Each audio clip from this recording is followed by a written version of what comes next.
Let's talk about how people actually move in because, we've been pretty clear on this from the beginning. They fill out an application, then we run a criminal credit background check, and that goes through a third party, right? So we know all the data on these folks. We know how much savings they have. We know how much income they've got each month. And so it's not like we're putting people into our apartments they can't pay. So that's why that 17% is so interesting, because it used to be 3-4%. Now it's 17%. And our standards have not changed. Ours are pretty black and white, right? Yes. Why don't you walk through the process? So we are very clear with our future residents or our prospects regarding what the application process looks like.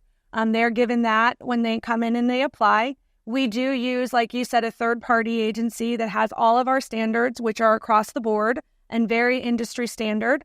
We also just started using an income verification because so many people with these jobs we're speaking of that it's hard for them to verify what their income is. So we are actually now using a program where they can link the information directly to us and we can verify that that is correct, and it can be multiple types of income sources that they can verify on our behalf. So all of this is done by a third-party agency, and this has no reflection of a site team's determination of who can pay and who cannot. We use this program, and what comes back is how we decide to move forward. We do, as a company, allow additional deposits to be paid. So you can be approved. You can be conditionally approved, where you use that e-premium and you buy a little bit larger of a deposit. Or, of course, some applications do come back declined. So, okay, going back to prior years now, are we seeing more? Number one, are we seeing more applications decline? But number two, we're also seeing a big jump in fraud.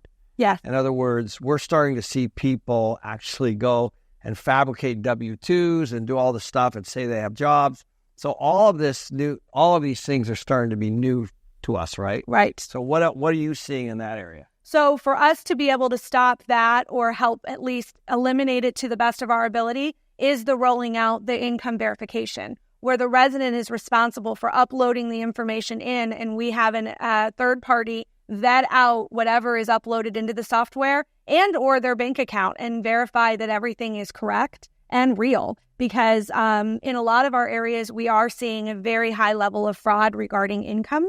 And we have to combat it with making sure that we're getting qualified residents moving into our communities.